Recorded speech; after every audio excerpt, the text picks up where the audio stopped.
I'm not a natural extrovert myself. I'm not the kind of person who would naturally want to just jump into conversations and meet strangers. One of my biggest personal challenges is I don't want to be a bother to people, and I'm also afraid of rejection. I'm okay with rejection when it happens to me, but I'm fearful of it in concept. Right. Yeah. And what has it taken for me to get over that? Being rejected a lot. Yeah. There's no better way to overcome a fear or a frustration or something that you struggle with than to just experience it often and regularly.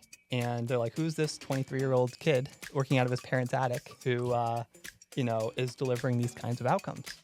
And I had a meeting with these executives, which was on the phone, which was very intimidating. It was a conference call, where they're all sitting around like a boardroom table, but you can't see them. And then you're just in your parents' attic talking. And they said, Chris, we really, we like you after speaking with you. We're going to start using you for our private equity firm. And we're going to require every company that we make an investment in to work with you too.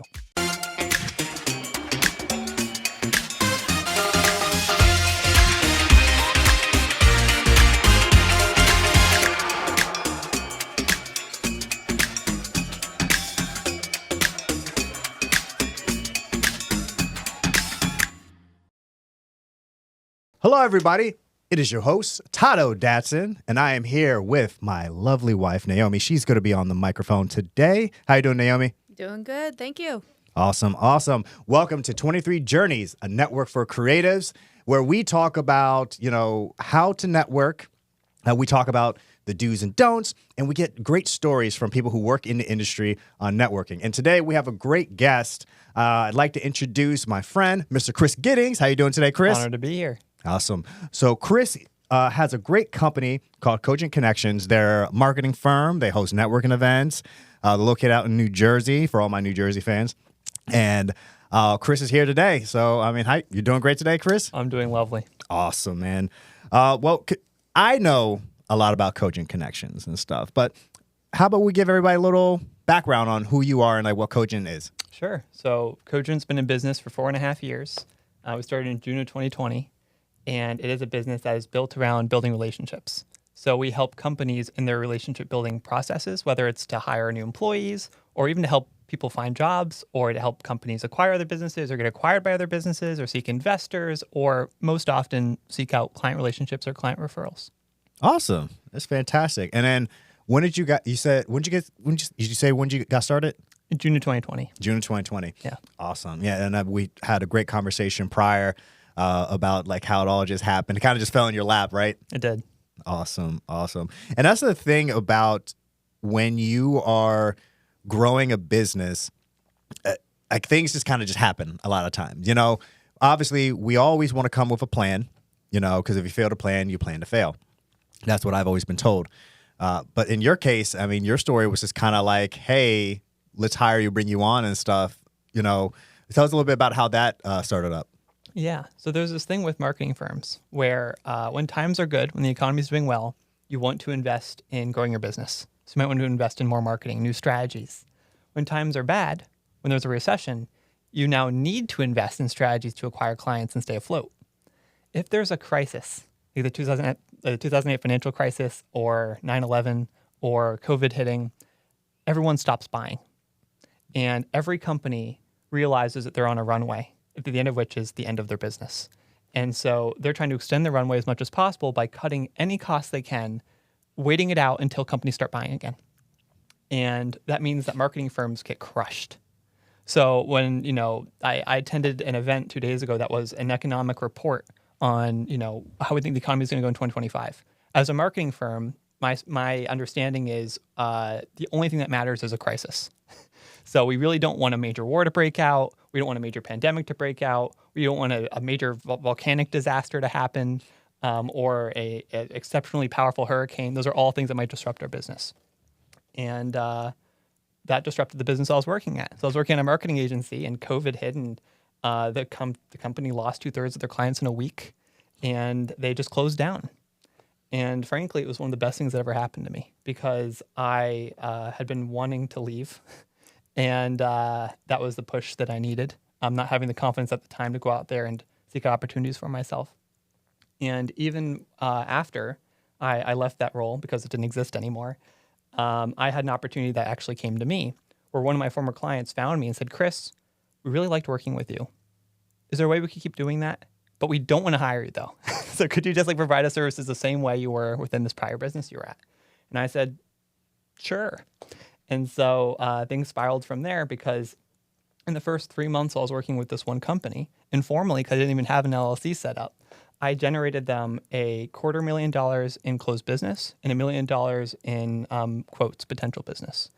And at the rate I would have been charging them, had I been charging during that time, it was 6 times the value per dollar that they were spending with the other marketing agency they're working with. So this caught the attention of the private equity firm that owned that company. And then they wanted to meet me. And they're like, who's this 23-year-old kid working out of his parents' attic who, is delivering these kinds of outcomes? And I had a meeting with these executives, which was on the phone, which was very intimidating. It was a conference call, where they're all sitting around like a boardroom table, but you can't see them. And then you're just in your parents' attic talking. And they said, Chris, we really, we like you after speaking with you. We're going to start using you for our private equity firm. And we're going to require every company that we make an investment in to work with you too. That's amazing. So I went from 1 client to 9 very quickly, instantaneously. And that led to more referrals. And before I knew it, I had a business. And that's kind of how things started. That's fantastic, man. And it's like things just, it's like you didn't plan for it, but you had like, there's like an itch in you that was like, hey, man, I got to get out of this, but I don't know what to do. And it was that like life just gave you that push into that direction. And that's beautiful, man. I'm very fortunate for it. And because, And with what you do with like the marketing and such, you started incorporating networking events and such. Yeah. What got you into doing networking events? It's a great question. So I had this one client, and this is a really interesting client because they were someone I was a fan of as a content creator. And I was randomly added to their newsletter, and I loved their email newsletters that they'd send out. They're really interesting.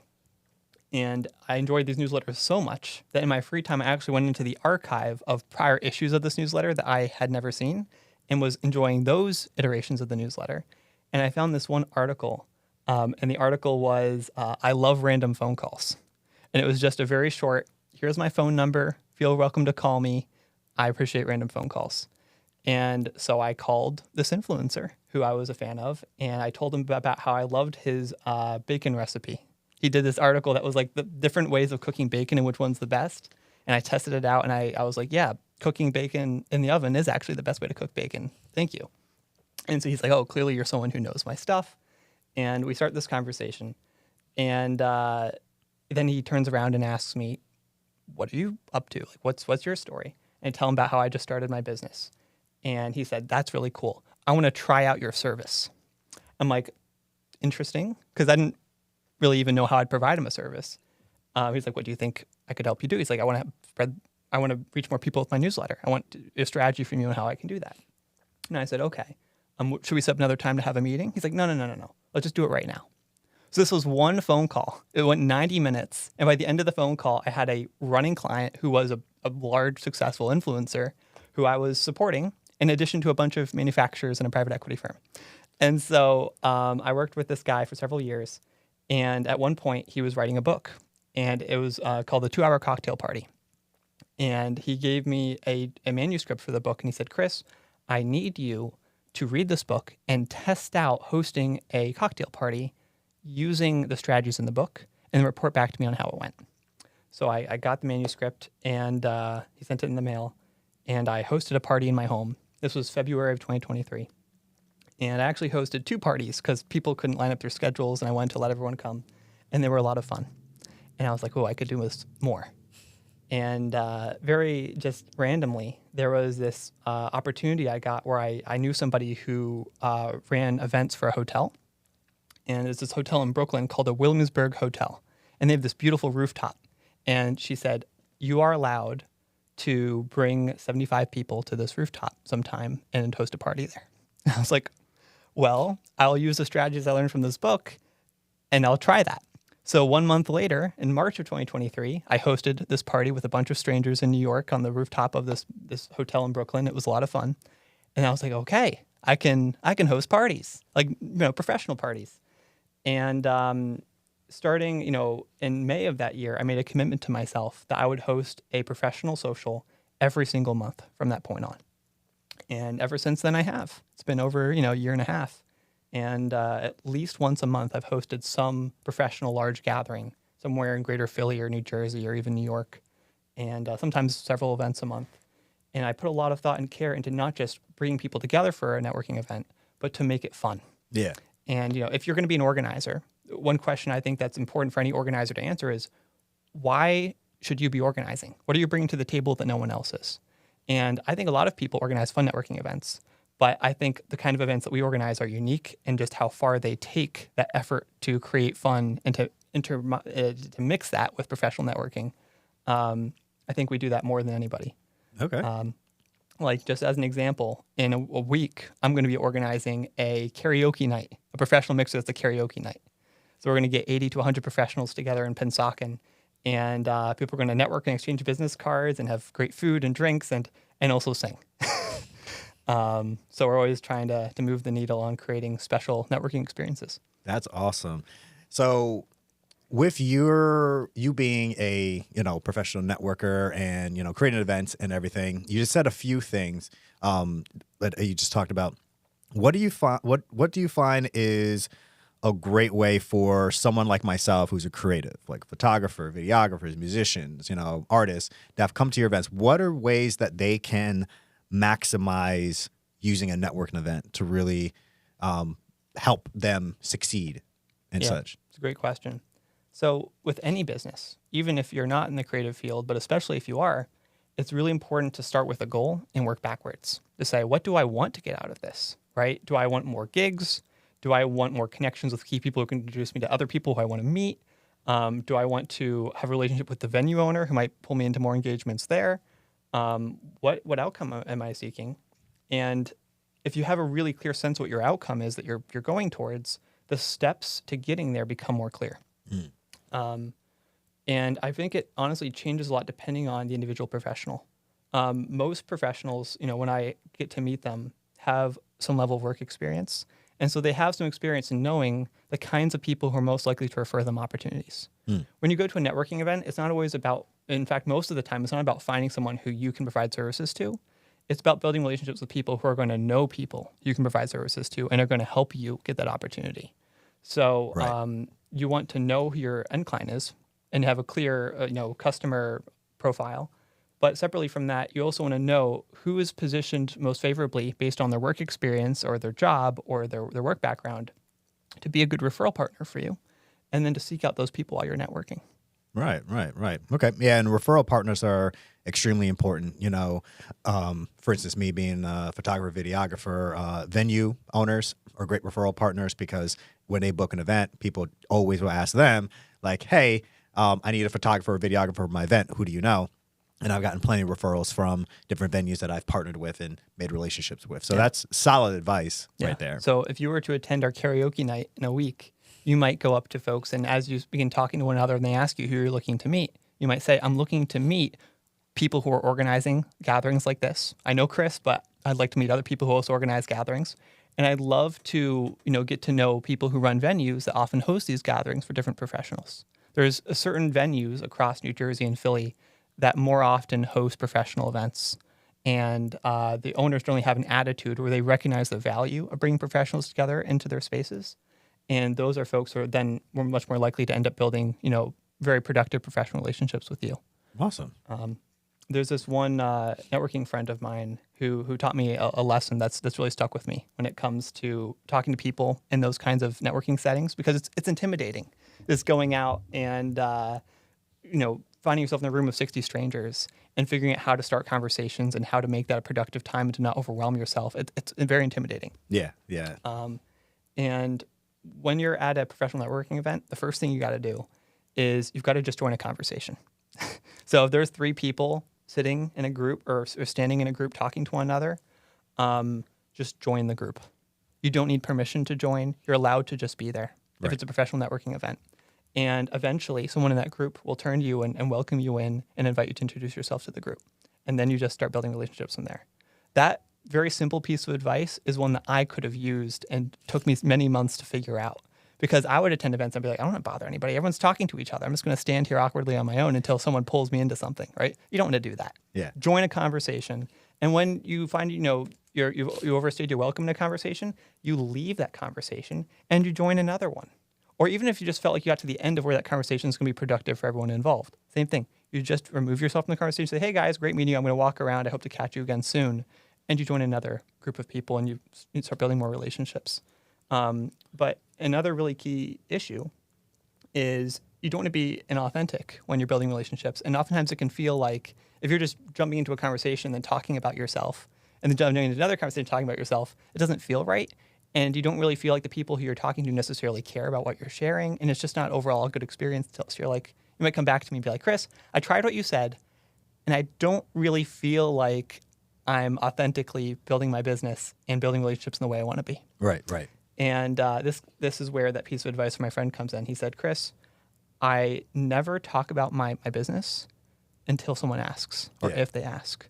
And when you join a conversation, you'll find that things are a lot more natural if you just talk to people and try to express eagerness and interest in what they're doing. And if they ask you about what you do, the moment that they do is going to be the time that they're ready to listen to that. And if they never ask you, it's because they were never going to listen regardless, and it's not even worth bringing it up. Very true. And once you follow that piece of advice, you'll find that your conversations flow a whole lot more naturally, and you'll feel a lot more comfortable meeting people and being successful in this kind of networking environment. That's awesome. The one thing with a lot of creatives is now I'm an extrovert. Yeah. I'll walk up. I'm like, hey, what's going on? That's right. Shake your hand. Hug, kiss babies, whatever, and stuff like that. What about for people? I think that one strategy you said about just kind of just stand there but now you got to do it in a way that's not awkward, because sometimes you could just stand there and then people are just looking at you like, what's this guy doing here? So, but what would be like a strategy for a person who's not like as outgoing like me, somebody like me, like I'll be there with Tata or whatever, but I won't be the first one to jump in and start talking. So I did think what you brought up was a great aspect, because it's like sometimes we just have to stand by, kind of listen, absorb what's going on and everything before we can start to speak and everything and feel comfortable speaking and everything. So as a young person, I found that the more awkward I looked, the better, because people would want to take action on pulling me into a conversation to rescue me, right? So if you're on your own and you're confident being on your own, you're comfortable, no one's going to bother you because you're in your space. You're good. Yeah. So fortunately or unfortunately, this is one of those moments where if you don't feel comfortable joining a conversation, all the more reason you have to do it. And I'm not a natural extrovert myself. I'm not the kind of person who would naturally want to just jump into conversations and meet strangers. One of my biggest personal challenges is I don't want to be a bother to people, and I'm also afraid of rejection. I'm okay with rejection when it happens to me, but I'm fearful of it in concept. Right, yeah. And what has it taken for me to get over that? Being rejected a lot. Yeah. There's no better way to overcome a fear or a frustration or something that you struggle with than to just experience it often and regularly. Right. What's the best way to get comfortable just joining conversations and meeting people? It's just by doing it. And, one exercise when you have fear is to recognize that the reason you have fear is that your body is trying to protect you physically. And when you're fearful in a social situation, your body is treating that situation like you're in physical danger. You're engaging in a fight or flight response that is meant to protect you from being eaten. And so when you might have a friend who you're like, why can't you just join that conversation? It's so easy. I do it all the time. And they're all hesitant and you're like, what's wrong with you?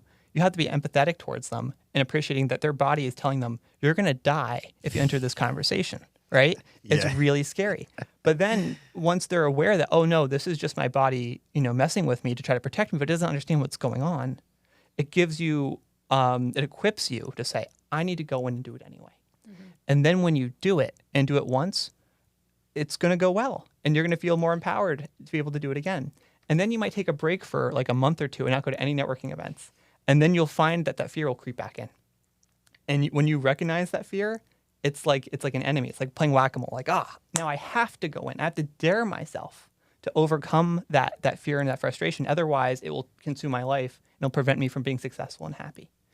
So it sounds like a lot of repetition and continuously putting yourself out there. Exposure therapy. Yeah.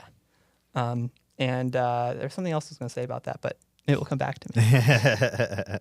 Well, while we're still on the concept of conversations and stuff, you had talked about, what you said about how you should not approach people by talking about your business first, and then, then talking with them too. Like, what do you find as the best way for a strategy for people for balancing the casual conversations with business when they're in these networking situations? It's a great question. So there's an article online that really speaks well about this. And the article is about doorknobs, the importance of conversational doorknobs. Conversational doorknobs are ways of contributing to conversations that are easy for other people to grab onto, like a doorknob, and then engage with and then build on. So there's different ways of starting and engaging conversations and different ways of asking questions or making comments that are easier or more difficult for an average person to then engage with.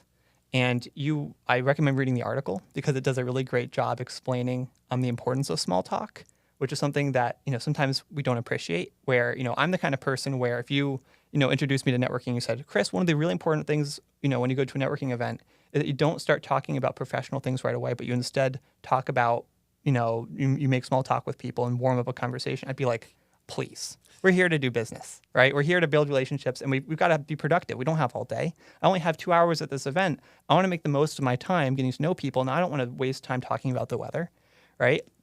This article does a phenomenal job getting into why and how small talk is so important, what it does for our psychology, and how it allows you to build a more personal connection with the person. So it's not something that just happens. It requires being proactive. It's actually really ironic and funny because the people who are the best at having these very natural social conversations have done the most training and prep to have them. And it's true that some people do it naturally, but for me, I have to do my research. I need to come up with interesting ways of starting conversations and prepare them. I need to come up with interesting ways to leave conversations that are thoughtful and meaningful. One thing I know many people have experienced, online is the issue of the calendar link. So you're having you're talking with somebody and you decide it's time to set up a meeting. And you say, here's my calendar link, schedule time with me. That can be a kind of tough way of trying to move your conversation forward because it gives the other person the sense that you are, your time's the time that's important. They're going to schedule on your calendar, not the other way around. Yeah, right? I've seen that, and I've gotten that vibe from people and stuff. Like, and that's why I haven't gone that route of like, here's my calendar. Exactly. So, don't get me wrong.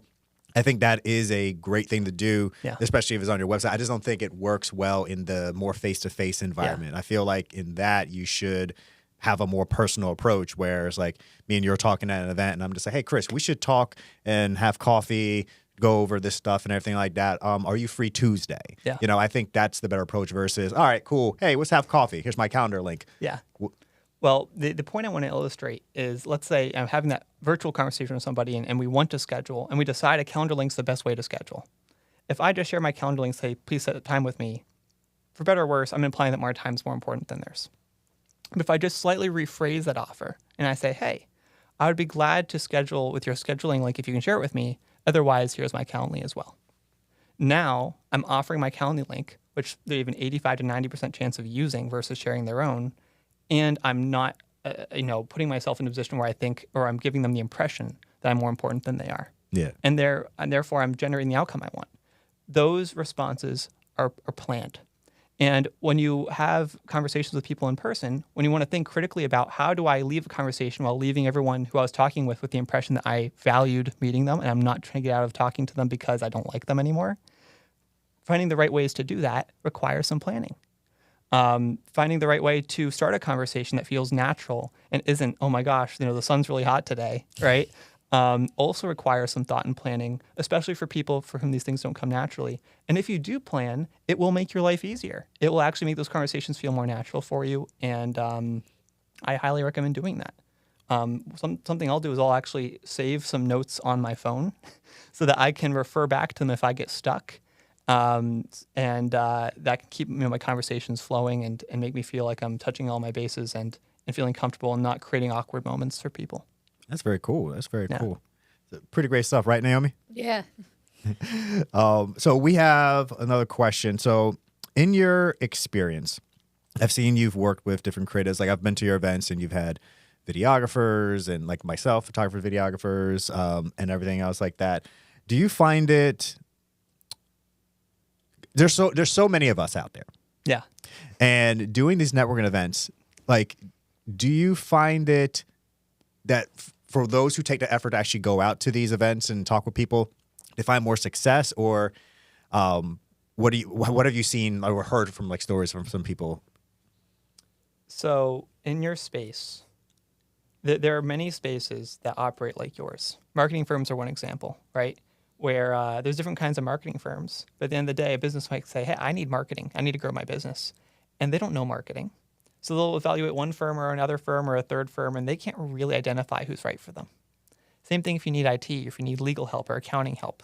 You're seeking out that help from another agency because you're not an expert in how those services work. And that puts you in a weird position because you want to make the right choice. Making the wrong choice is going to be really damaging to your business. And yet you do not have the tools to know what the right choice actually is. How do businesses make those choices? Because they make them. They have those engagements. The analogy I like to use is that your business is like your baby.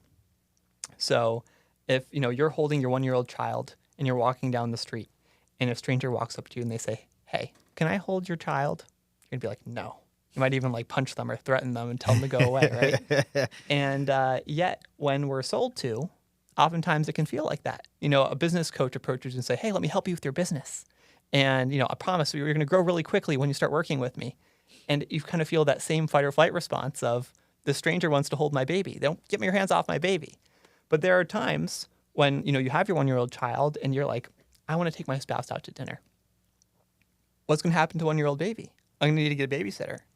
Who's that babysitter going to be? I don't know anybody. I'm going to go to my neighbors, my trusted partners, my friends, my family, and I'm going to seek out a recommendation. And when someone makes me a recommendation, I'm going to take the trust that I have in that person and transfer over to the babysitter. And before I know it, there's a stranger holding my baby, right? The stranger is any vendor in the business. The baby is the business, right? So you always want to think about your business in that context. Oftentimes when it comes to services like yours, proximity is important. If someone's like, I need a new headshot, they're going to go to whoever is nearby who has the capability to offer them a new headshot, even though different kinds of headshot photographers provide very different results. Not even like better or worse results, but just stylistically very different that work best for different kinds of people in different situations. Do you want an action headshot? Do you want a very formal headshot? Do you want one that's lit a certain way? Do you want multiple different images? Do you want them to be formatted in multiple different ways? It's going to be different for every person. And but oftentimes proximity is important. Yeah. Having a strong referral network is really important. And often for these businesses, having really strong SEO is valuable. Where, if someone in a certain location looks up a certain keyword, are you the first result on Google? Yeah. And for the businesses that do really well, like especially headshot businesses, like it's not uncommon for certain headshot companies to be, doing $500,000 or $1 million a year. It's because they've mastered their passive flow of clients who are looking them up online. Right. Or, sometimes your key referral partners aren't just your networking friends at events. Sometimes they're very strategic. Like if you're a headshot photographer, you might do individual headshots, but you might also do headshots for entire corporate teams. So you want to build relationships with the leaders of HR at different larger companies that might be making decisions around who they're going to use as their vendor for their headshots for maybe dozens or hundreds of people. Yeah. And that's a way to get a larger deal.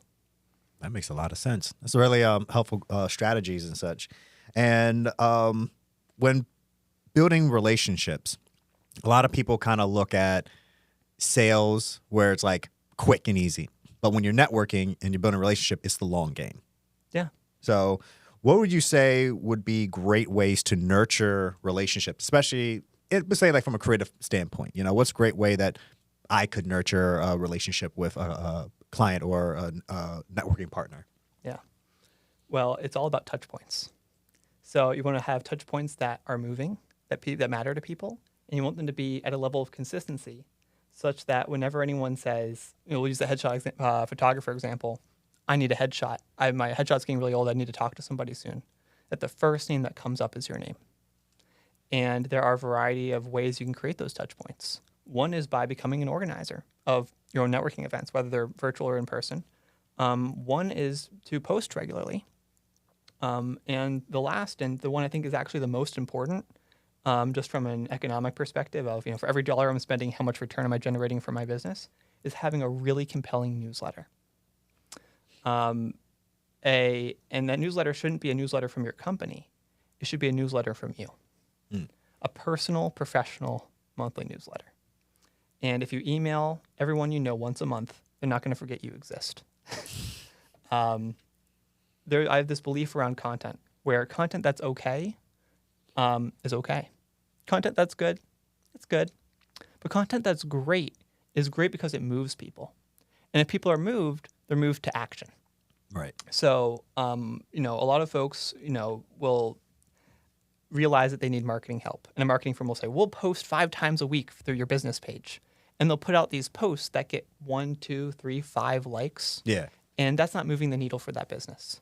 The posts that don't get a lot of likes are not being put out in front of a lot of people. Who knows if those people are the right people? And you feel as a business owner like, man, I'm doing my job. I'm checking off all the marketing boxes. But you're not really making an impact as far as moving towards your goals. If you create less content and you make that content exceptional, then that's going to drive you a lot of business. The issue is when you create exceptional content, it takes a lot of work. It takes a lot of thought and care and energy and effort to do that. Oh, for sure. And the secret to making that work for you is not just create that piece of content, but to say, how can I use this content again and again in different situations through different mediums to maximize its reach in the way it can engage my audience? I believe that anyone who wants to make content, they need to start with making content for their newsletter. And whenever you make a piece of content for your newsletter, if you believe in that piece of content, that can be reformatted for LinkedIn, reformatted for Instagram or for Facebook, or even as like a how-to guide. Like if you did a how-to guide on how to host a great podcast, and that was one of your newsletter issues. You're like, I want to introduce you to how being a great podcast host. What equipment do you need? How do you set up? How do you decide what your topic is going to be? How do you invite guests on? That would be a really great article. That would get a lot of engagement, do well on LinkedIn. But then when you're talking to potential clients and they're asking, hey, I'm thinking of setting up a podcast. What do I need to know? You're like, well, let me give you some pointers. By the way, also, I wrote this article that I think you would really add a lot of value to you. And this article could even be a link to a blog on your website, right? So again, it's like for every great piece of content I create, how am I putting it everywhere I need to such that it's maximizing its impact? Because that great content, we know when we put it in front of the right people, it's going to generate engagements and interest. That's really sound advice. Thank you. And so you had mentioned in one of the points you talked about hosting events. Yeah. And everything. So with hosting events, we'll start with hosting events. What are some of the pitfalls, and then what are some of the ups about hosting events? Pitfalls of hosting. We'll go slow with this one because this is a very loaded, we could spend a whole hour just talking about this, how to host a great networking event. Yeah. We'll keep it concise because we want to respect it's important to recognize that different events are very different. So if you're hosting a small professional gathering that's 15 people, that's going to be very different from an 100-person professional gathering. And that's going to be very different from a community gathering. And that's going to be different from a gathering that's all your friends, right? So those are all their own categories. And those are all events that I plan. Those are all events that I do. So I think for this question, maybe we'll stick to large professional gatherings. The biggest fear of any organizer of a large gathering is that no one's going to show up. That's the big thing, is like, of course, what if no one likes my party? But even worse, what if I put all this work into organizing a gathering and nobody comes to enjoy it? Conversely, the greatest gift you can offer to any organizer of events is participation. When you participate in something and you enjoy yourself and you're grateful for that experience, that is more fulfilling to them than anything else you could offer in those moments, because it takes a lot of work to plan. And being a host, of course, can be strategic for your business, but often it's a gift. It's a gift of care and love to your community. People talk about ROI in their businesses, right? In different KPIs are going to matter to how successful they're going to be. And I like to also think of another key metric, which is impact. And impact is ROI for me, plus ROI for you, plus ROI for everyone else who's participating. And I see that when I organize, I'm not necessarily just organizing because I think it's going to help my business. I'm organizing because I recognize it's a community resource, it's a community utility, it's a community benefit. And So again, there are two big fears that organizers have is no one's going to show up to my gathering and or people are going to show up to my gathering and they're not going to enjoy themselves. They're not going to get out of it what they wanted. So I'm going to then go more narrow again and talk about bringing people to an event. I think it's really important to not jump in the deep end of hosting without having an established network and community behind you that you know is likely to participate. Right. Because you will not, even if you make the most amazing event in the world, you will not just be able to put flyers up around your community and expect folks to just show. Yeah, right. And it's really frustrating as an organizer. Sometimes you're like, I'd rather have nobody attend my 100-person gathering than to have 6 people. Right? Because then those 5 or 6 people are like feeling really awkward and uncomfortable with the experience. Right. And I, having organized all these events, have had 2 times that I organized a gathering and had way fewer people than I anticipated and was disappointed. And I lived out that feared experience. There was a time where my events were going so well, I was like, oh, it was very silly of me to ever worry about that this could happen. And then it happened to me. Yeah. And then it happened to me again. I was like, oh, it's actually, when your body is worried about things, it's for a reason, and it should be taken into consideration, but not be allowed to consume you. Another thing when you're organizing is you're going to feel like, hey, it's a lot of work to put an event together. I should probably collaborate with some other people and work as a team. Bad idea. And the reason for that is that when you organize things in partnership with other people, you will spend as much work on the collaboration and staying on the same page as you will on the event itself. If you work in a group of 4 people and someone brings up an idea, I think we should have tacos at our social gathering. And you're thinking, oh my gosh, if we have tacos, people are going to pick them up with their hands and there's going to be juices that spill over their nice clothes and it's going to be really difficult. Right. If you then bring that up in that conversation to those 4 people and you're like, hey, I think this is a bad idea for XYZ reason, that person might feel shut down. And everyone's contributing in good faith. Everyone's trying to be a good part of the team, but that person could still feel hurt that they brought up an idea that they, wanted to share to help the group be successful, and then you kind of push it away and belittled the idea. Right. Even if you did it in a really thoughtful, constructive way. Or let's say that I bring up the taco idea, and then the 2 other team members are like, that sounds fun. Why not? Let's do it. But you have more operating experience, and you know that's going to cause issue later down the line. Right. And you're like, well, now I'm in a situation where I can't say no, and I'm compromising my vision for my event. Right, yeah. It's really challenging, right? So it's just like how marriage can be, challenging. Like having a partner, it's like you don't just marry the part of the person that, attracted you in the first place. You're marrying the whole person. And when you collaborate on events, it requires an incredible amount of emotional maturity from everyone involved. It's not that you can't do it. It's just that you have to recognize that you're making your event infinitely more complex through collaboration. That being said, I collaborate on almost all my gatherings, right? So I'm just like, I do it anyway. But when you're organizing, especially for the first time, if you're going to collaborate with people, you want to collaborate with them in a siloed way. So you might say, okay, you want to be involved in this event? I'm really glad to include you. And you want to handle food? You're the food person. Right. You get to make the decisions around food. If I will give you advice and feedback and support, but your final decision there is what matters. Right. And then they don't just have that decision-making power, but they also have that responsibility. If you have a friend who, knows a lot of other friends, you'd be like, all right, your job is to invite all your friends to this gathering. You're a co-host. You're going to invite all your friends. You don't have to worry about anything else. In fact, you're not allowed to worry about anything else. And sometimes it's important to draw red lines. Be like, there have been times I've been organizing an event, and it's the day before, and there are still some details that are up in the air. And it's driving my collaborator crazy because they're like, Chris, I don't operate this way. I want all my details for my event to be laid out way in advance, and there are some things that are still up in the air, and it makes me really uneasy. It's going to make it hard for me to sleep tonight. I'm like, I understand. But you're working with me, and I can make a commitment to you that the event's going to be successful, and you just that's all I can promise you.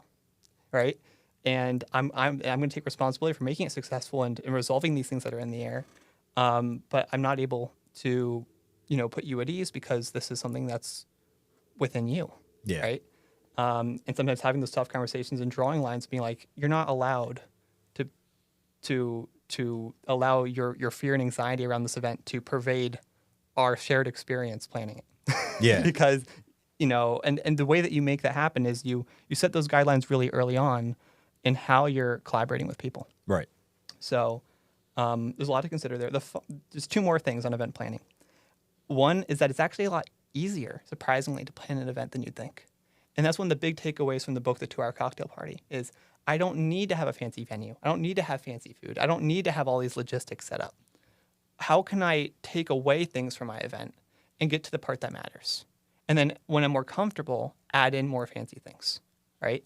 It can be really challenging going over all of the things that are involved in planning and being like, did I forget something?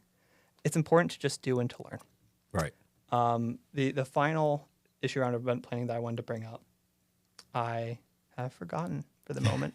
But maybe that will come back to me as well. Well, I remember again. Oh, go ahead. It's that at every event you plan, there are 3 things that are going to go wrong. And you never know what 3 things they're going to be. We ran out of forks. There's someone who showed up who wasn't supposed to be there. Somebody had a peanut allergy and they're they need an EpiPen and now they're in the hospital. Right? That did not happen, by the way. Or we were supposed to host at my house, but the power went out. Or my car broke down. Like there's always going to be 3 things that go wrong. And when you're an event planner and there's a lot of people depending on you for an event to be successful, you can have a lot of anxiety around trying to have a plan B or a workaround solution for everything that's going to happen. But you're a resilient, strong person. You're capable of adapting to challenges that come your way as long as you have a mindset that's prepared for things to go wrong and prepared to take action when they do. And so every time I plan an event, I say there are 3 things that are not going to go how I planned. And there's always surprising things I couldn't have predicted.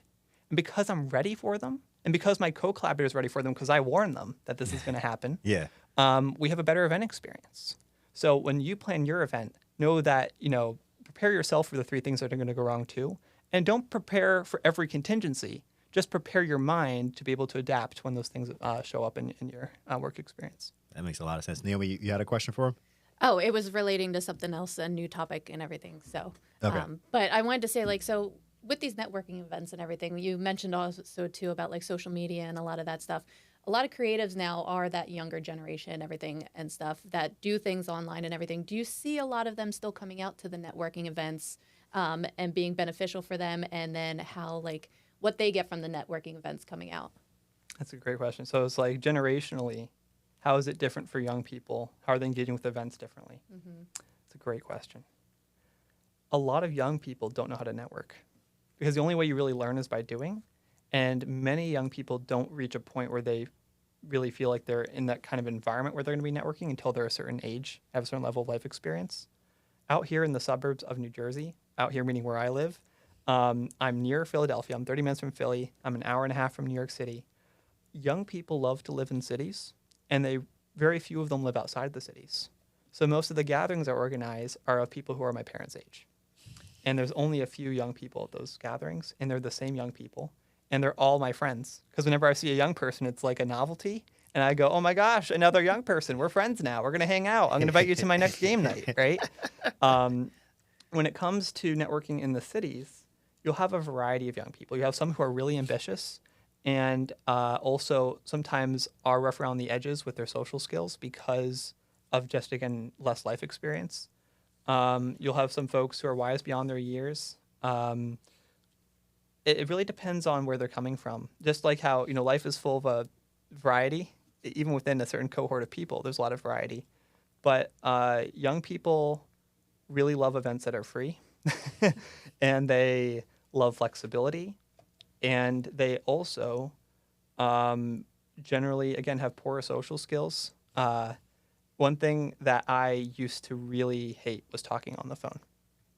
And that all changed when I had a friend in college who would always call me out of the blue and just have conversations with me or ask me about things. And I was impressed. I was like, wow, I'm kind of scared of calling people, but my friend does it and the conversations go well and I feel natural because he's so confident in those conversations. And then I kind of realized I like phone calls too. And I now call my friends out of the blue.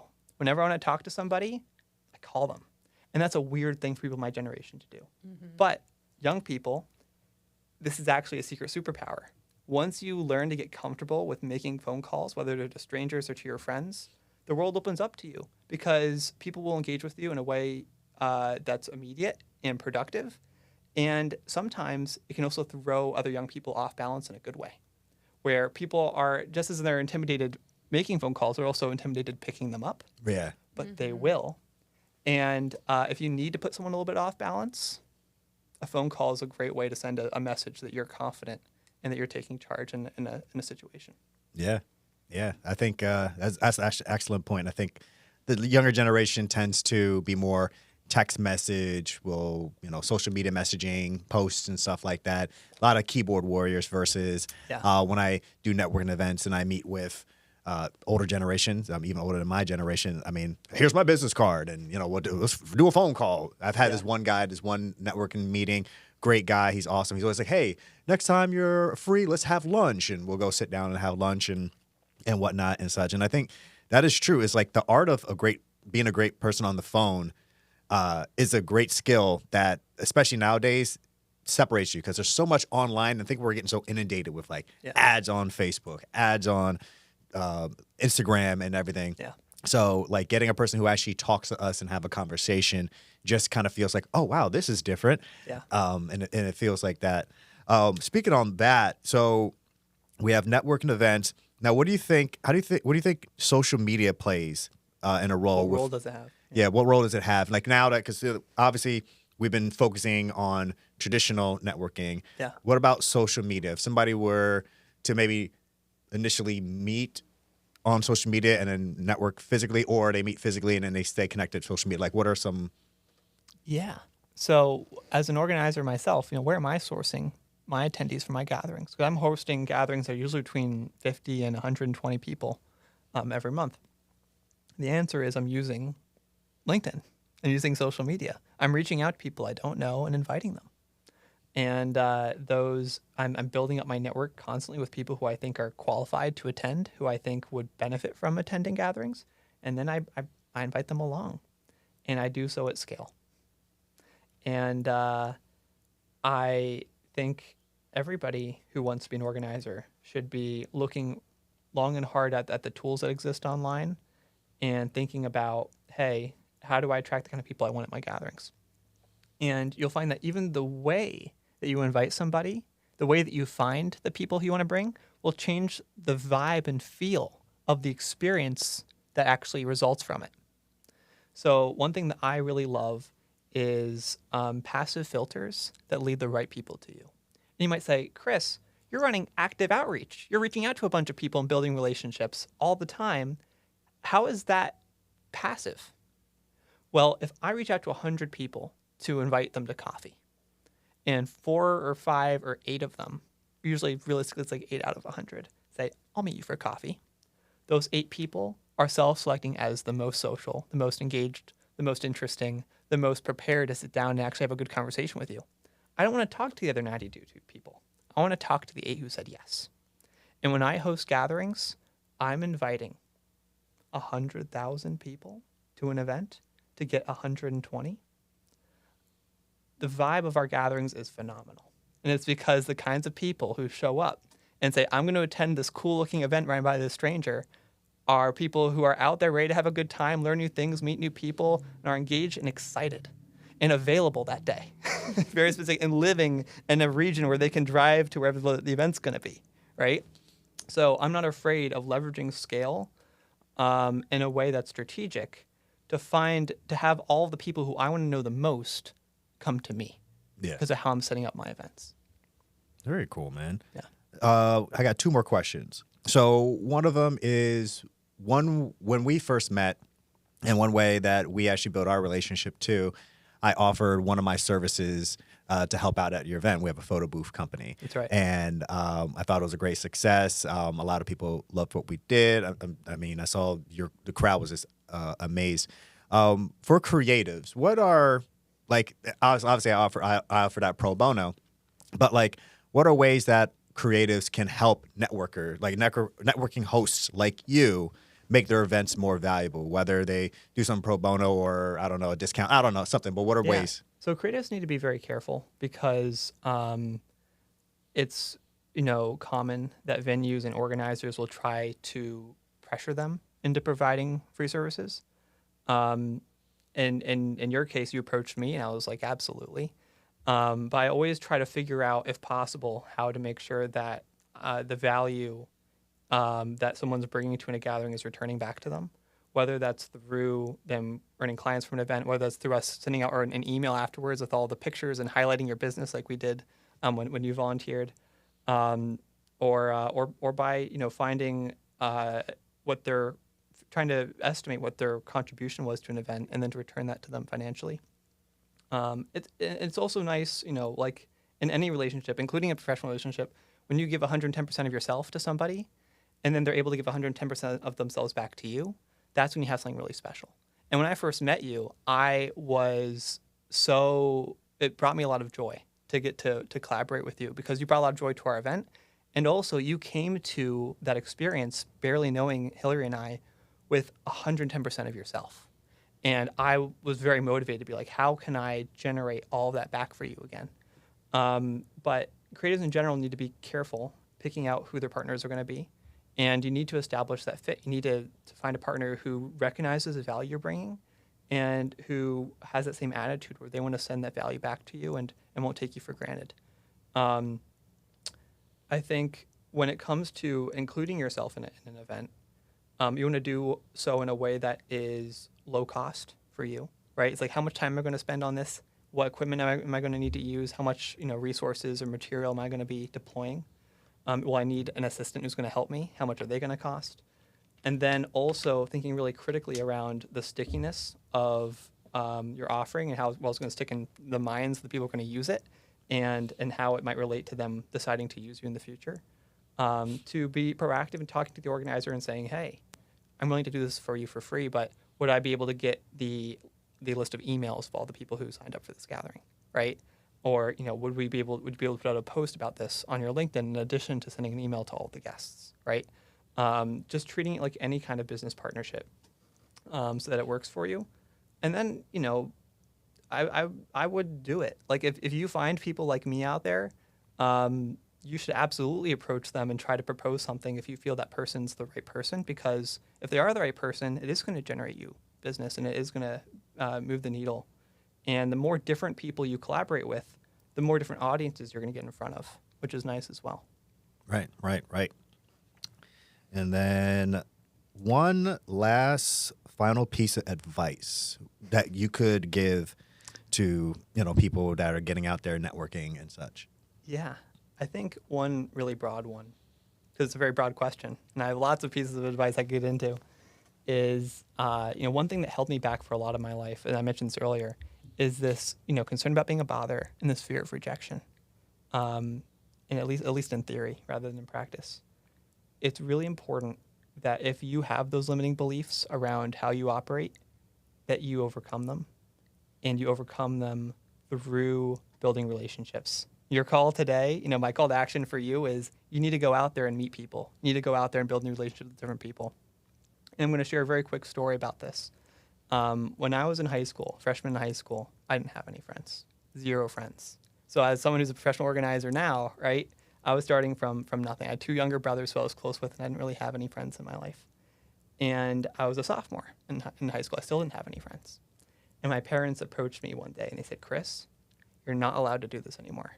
You're not allowed to not have friends. We know 2 people who live nearby who you're now going to be friends with. You're going to reach out to them, and you're going to invite them to a movie night. You're going to watch this movie. It's going to be great. We know you're going to really enjoy this movie. You're going to have these 2 friends over, and you're going to watch it together and have a good time. And I said, no, I do not want to do that. I'm super embarrassed and scared, right? And they're like, too bad. You're going to do it. And I did. And it was a blast. And ever since that point, for the rest of high school, every 3 weeks, I was hosting a movie night. And the circle of people who were joining those movie gatherings grew and grew.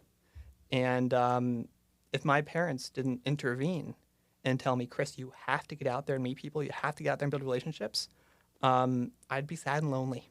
That's what the outcome would be. So you, whoever you are, you need to go out there and build more relationships. You need to just force yourself to do it. And if you're uncomfortable, that's a sign that you're doing the right things. keep pushing.